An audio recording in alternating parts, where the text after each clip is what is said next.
Good morning and welcome back to the Prepared Mind channel where we discuss all things shit hitting the fan.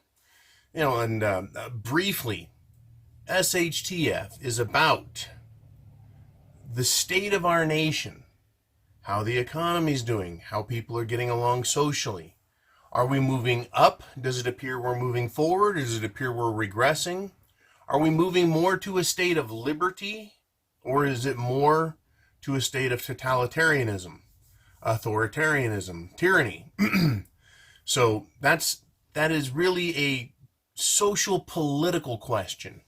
And because we have an elected body politic, right? We have this House of Representatives and a US Senate.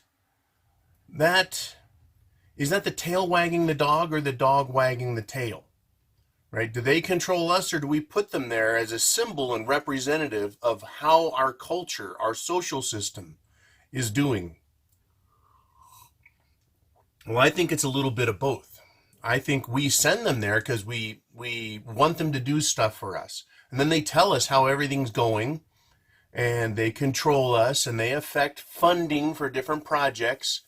So what you can see is more of the tail wags the dog in the direction the tail wants to go, and the dog thinks it's following its own nose. But as we get more government involvement in our lives, they tend to become a bigger and more important part of our lives instead of us being the centerpiece of our own lives, our own community, our own local government. You see, that's the way it should be, and that's an expansion, an expression of who we are, rather than waiting for them to send money or directions or regulatory instructions to us. And then we begin to act as individuals, communities, local government, corporations. So we're going this weird way. And we've been doing it for a long time, and I don't think there's a lot of debate or controversy in that statement. But I really wanted to position this discussion because they are not leading us in the right direction. We are not leading ourselves in the right direction. We're following them. And it begins to be apparent that things are going to get very bad when they're leading us not in a tangential path, but completely in the opposite direction of where we need to be. We have a serious problem, an incredibly serious problem at the federal level right now, and I'm addressing specifically at this point the impeachment question. So I've got an article here, not Peter Schiff, the noted controversial and accurate economist, but rather Adam Schiff, a Democrat congressman from California, who has demonstrated an untrustworthiness because he leaks. He is a liar. He can't tell the truth.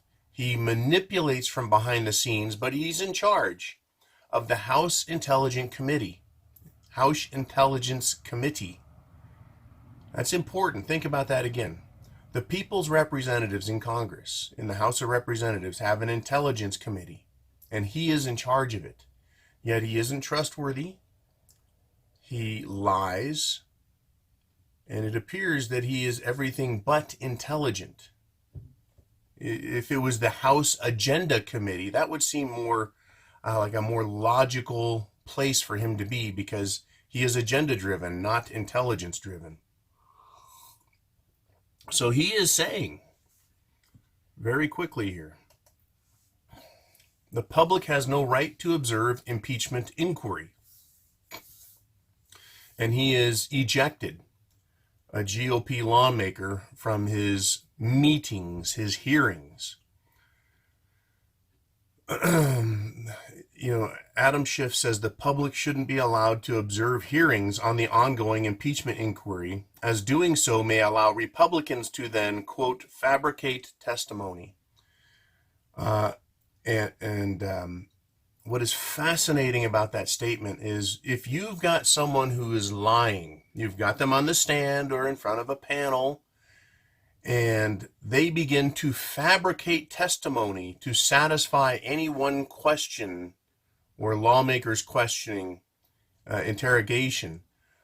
If they're lying, the lies will start to show an inconsistency, much the way Adam Schiff's lies about whistleblowers and crimes by the president, right? His lies, his statements don't match. Today doesn't match yesterday, doesn't match the day before. So when you fabricate testimony, especially improvisationally, you're going to get in trouble. He should be allowing them in there just so that they can get into that kind of trouble. Now, that said, he's not allowing it. He doesn't want anyone to see what he's doing, right?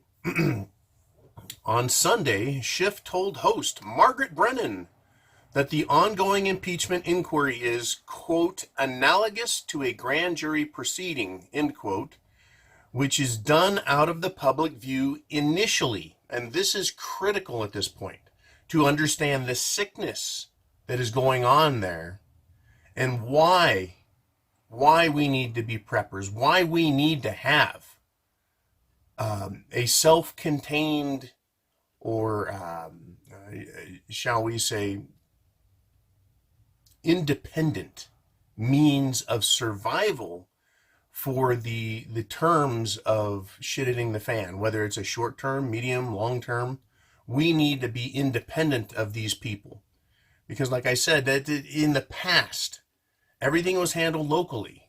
This is where we exist, this is where we live, and people in Washington dealt with small subjects, national subjects.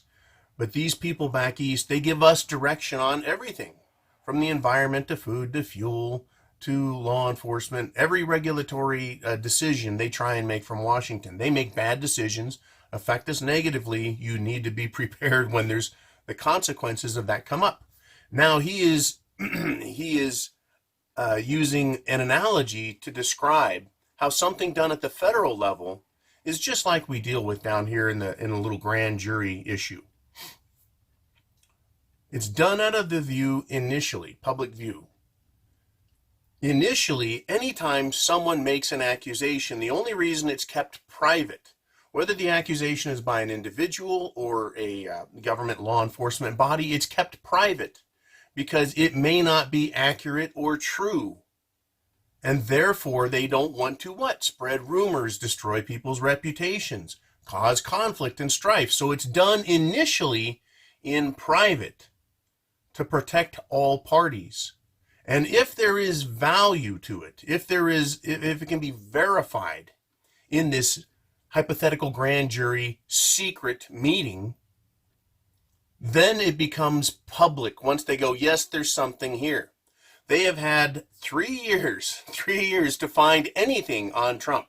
They have not. They have had their secret meetings, secret investigations, and they still want to maintain this level of secrecy. But we know there's something going on, and they want to accuse. We know who the parties are, except for the anonymous whistleblowers. They're being kept private and secret, and even that is questionable at this point. If they have something that's verifiable, true, they need to state it. There is a problem with secrecy by government because the government has power. So I wrote out some thoughts, and I would like to read you my thoughts on this secrecy, these private meetings that Schiff wants to maintain. And I want to try and examine it from, well, what if we were that way? And we, the American people, are probably the least secret, least private people on the planet. Everything we do and say on the phone, in the presence of a computer, typing messages, in video production like this, the government gets to hear exactly what we're doing. They can break in, hack in, secretly listen.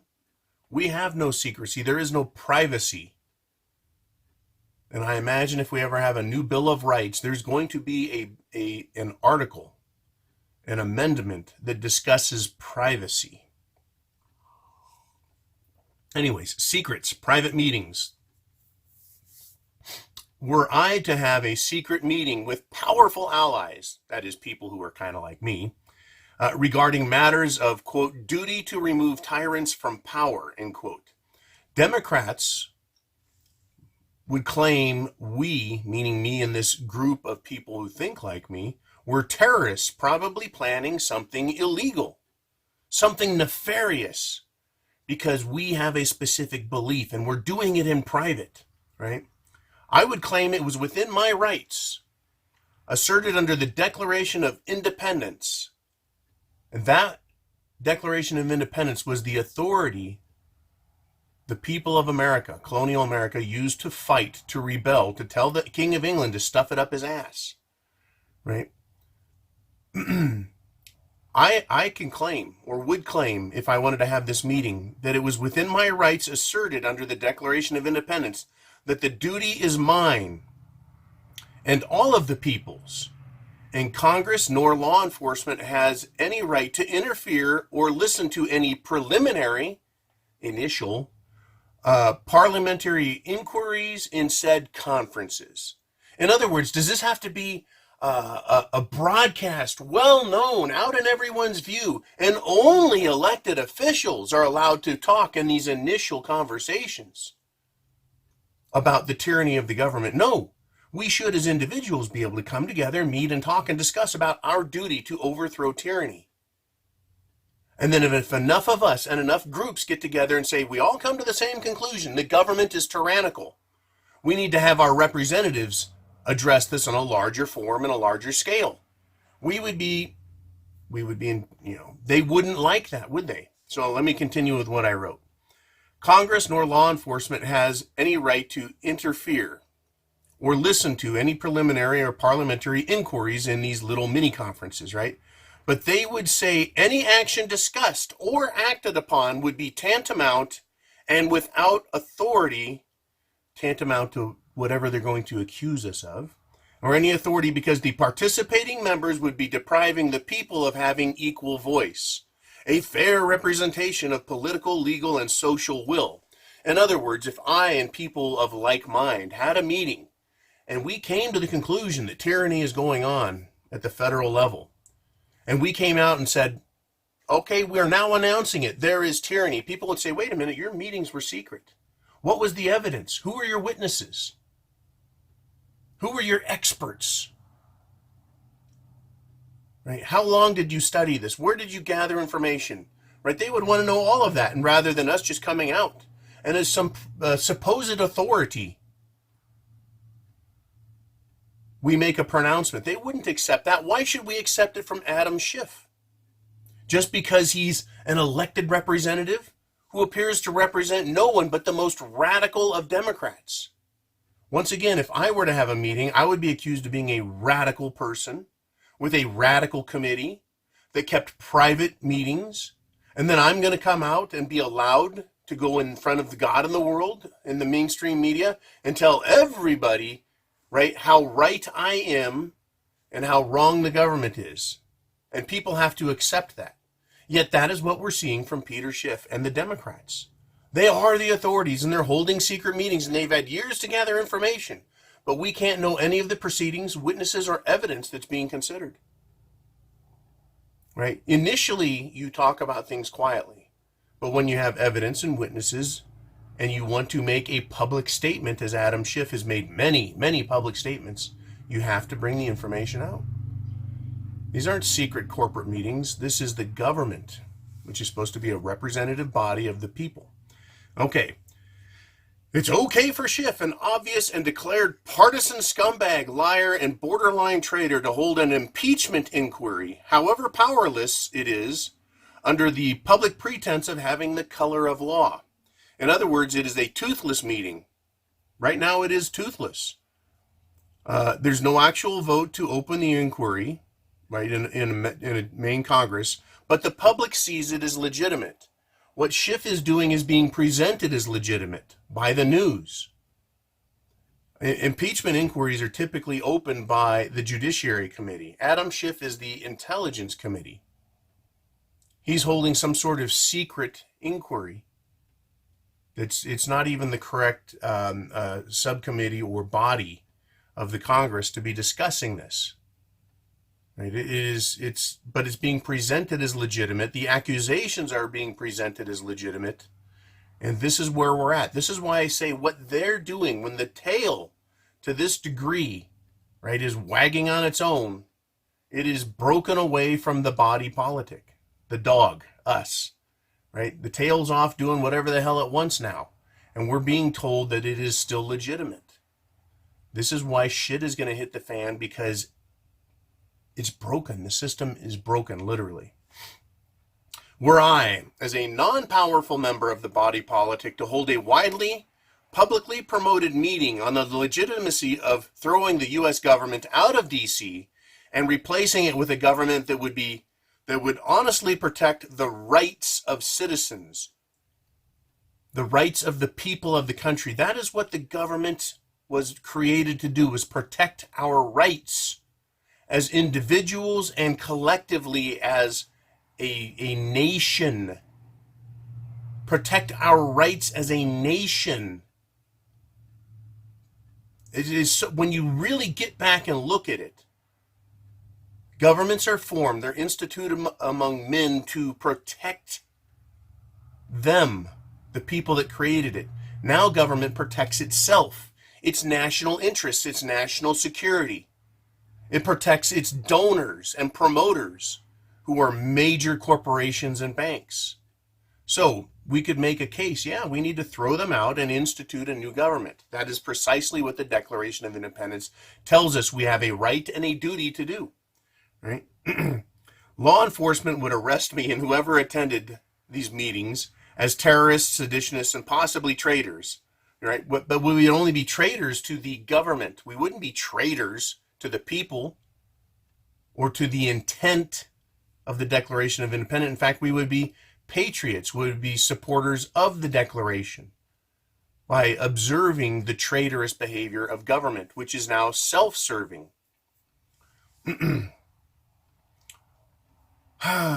But there are no law enforcement officials willing to arrest Schiff, Clinton, Pelosi, Obama, or any other politician for taking illegal, seditious, malicious, or treasonous actions, right?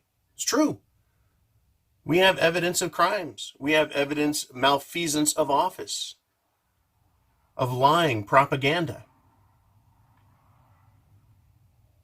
Yet no one's being arrested or stopped. They're not being castigated by the media. They're not being stopped by their peers. And they're not being investigated and arrested by law enforcement for what they are doing. Right? The Congress is supposed to rather police itself. When they see their members making a mistake, they can censor their own members and they can impeach their own members. That is, throw them out of office for obvious seditious behavior, obvious traitorous behavior, for lying, for being a sneak, for being a scumbag. If they're not doing this, if they're not self-policing, these members learn they can get away with anything they want, and then they do whatever they want and get away with it. Now, imagine Republicans holding phony impeachment inquiries, that is, illegitimate inquiries, when Obama was president. Imagine the gnashing of teeth and howling of illegality and racism. That's the left's trump card, right? That's what they would do.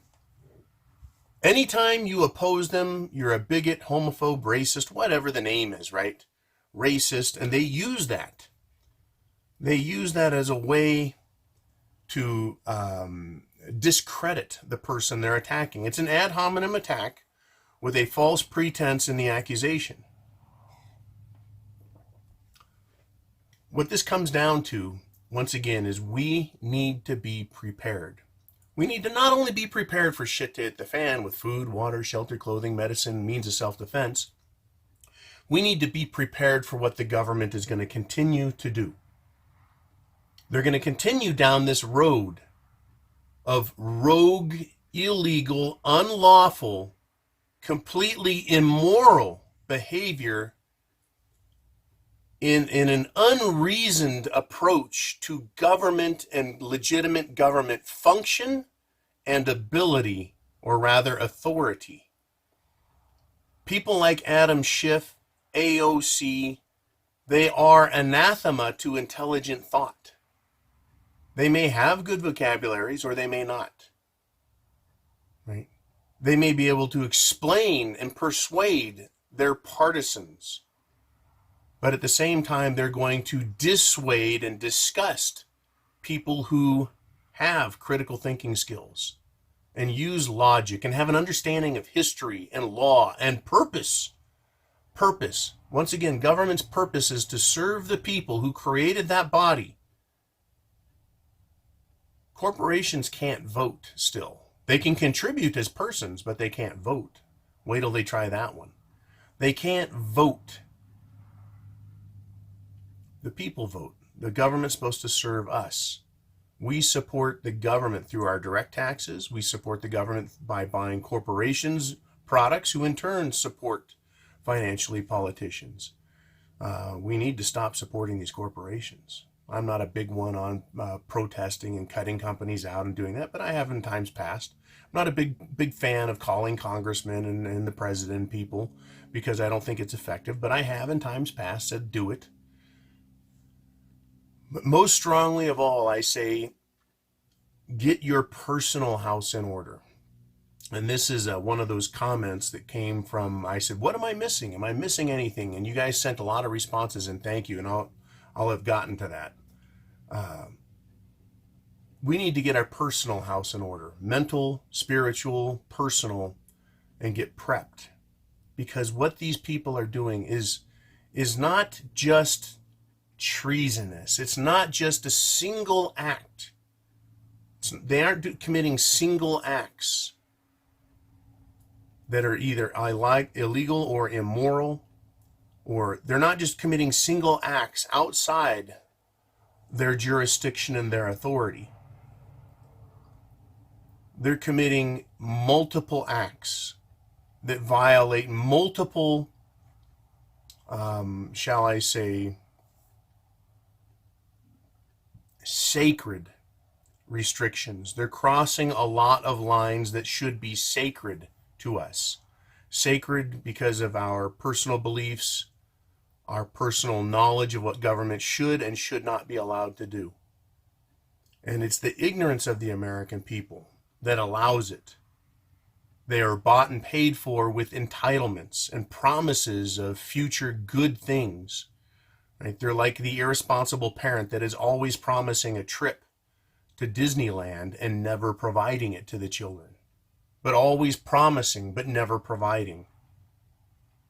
Always promising and never ever providing. And unfortunately, even the most heavily watched, and an amazing episode on, say, Fox News or CNN, it would only be viewed by, 3 million people. It seems that they're happy to get 1 million viewers in prime time. But let's just say they got 3 million viewers in prime time, the major news networks. That's 1%, less than 1% of the overall United States population that they would be communicating with. In other words, our nation is woefully underinformed. And even here on the Prepared Mind channel and associated networks, however loosely we're associated, we are associated or we're representative of a group of Americans that want to be informed so that we can understand, so that we know what to do and what direction we need to travel in and how we can try and influence things for the better. Even we are kept from so much information, either because of lack of time, complexity of the issue, a lack of background or basic understanding.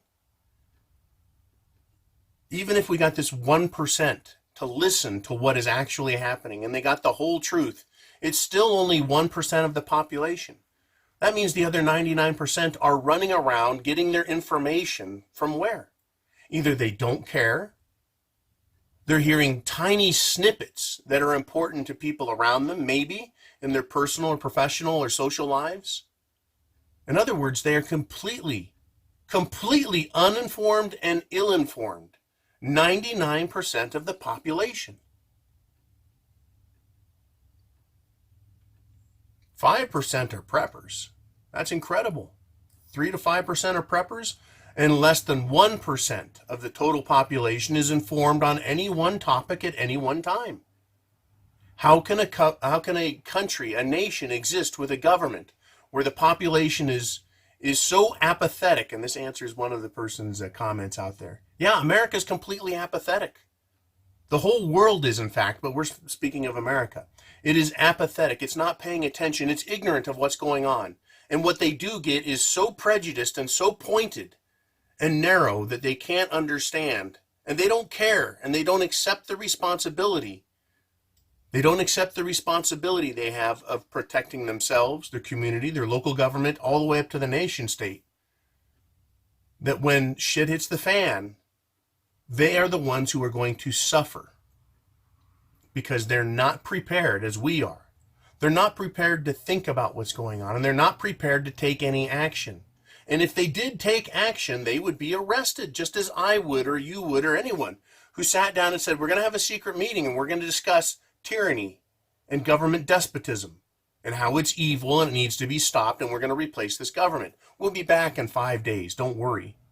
We would be monitored and then arrested if we weren't apathetic.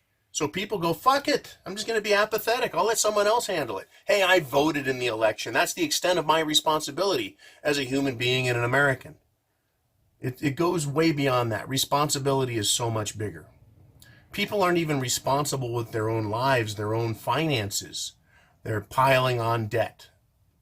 They put themselves in positions where if anything goes wrong, they're crippled and they lose what they have. And then they just get to play the victim status and the victim card and say, well, it wasn't my fault and everyone else is having problems too. So I'm no worse than anyone else, right? I can't be blamed. They can't be blamed. We're all absolved of our responsibility in this matter because we're all suffering equally now. Well, I'm sorry, that's not good enough. Being a prepper is about taking responsibility for self first. That first level. And then we go from there to more education, a wider understanding, a deeper understanding, and accepting responsibility on all levels. It goes beyond just voting. And then understanding how we're controlled, how we're capped, literally. Like I said, if I were to have a meeting, if I were to say this is what we need to do on a local level, we would be arrested. Because we're supposed to believe. And we're told by those who have bigger guns than us that they are the authority figures and that they are legitimate, fair, honest, and acting within their constitutional authority when they are acting far beyond it under color of law, acting outside their jurisdiction and jurisprudence and everything else. They have no authority to do what they're doing, yet they do it, and no one can stop them. Even when it's as blatant, foolhardy, transparent, and stupid as Adam Schiff. And you don't have to go to law school to get this. You just have to think about it a little bit and realize, what are they doing and what if I did it? You know, if I ran that committee, would I be fine with it? If my political enemies ran that committee and were doing this, how would I feel about it? Well, I'd want to have eyes and ears there. I would want to be able to defend myself. I would want access to the same information they have access to. But that's all being hidden and locked away by Adam Schiff. And it's accepted because the reporting authorities, the law enforcement authorities, the internal House that should be impeaching and censoring Adam Schiff for what he has done, they are not doing their job, so he gets away with it. This is why. This is a major symptom. This is demonstrating multiple symptoms, multiple causation for why the nation is crumbling. It's a boring fucking topic. I get it.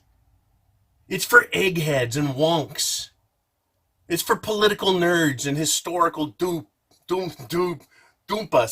ding-dongs, right? It's just not exciting and fun. But it's necessary. Going to work every day, doing humdrum tasks. Boring as hell, but you do it because it's necessary to get your paycheck, to pay your bills, yada, yada, yada. Understanding this is boring shit. But it's necessary. Because just as paying our bills is necessary, maintaining a republic is necessary. But people have abrogated their authority. They've washed their hands of responsibility. They've let it be other people's jobs. And so the people who have accepted that it's their job, Congress itself, has refused to do its job and self-regulate. So confidence in the system is going down. People have no confidence or faith or belief or hope that it's going to fix things. And instead we have the most radical of partisans on both sides that are gearing up for a confrontation. On the right, the libertarians, were gearing up for shit hitting the fan and to defend ourselves. And the left is gearing up for an assault, an all-out assault on the Constitution. And when they've beaten it, then they get to come beat on us. It's gonna get messy. Chance favors the prepared mind is yours. Get prepared now. Talk to you soon.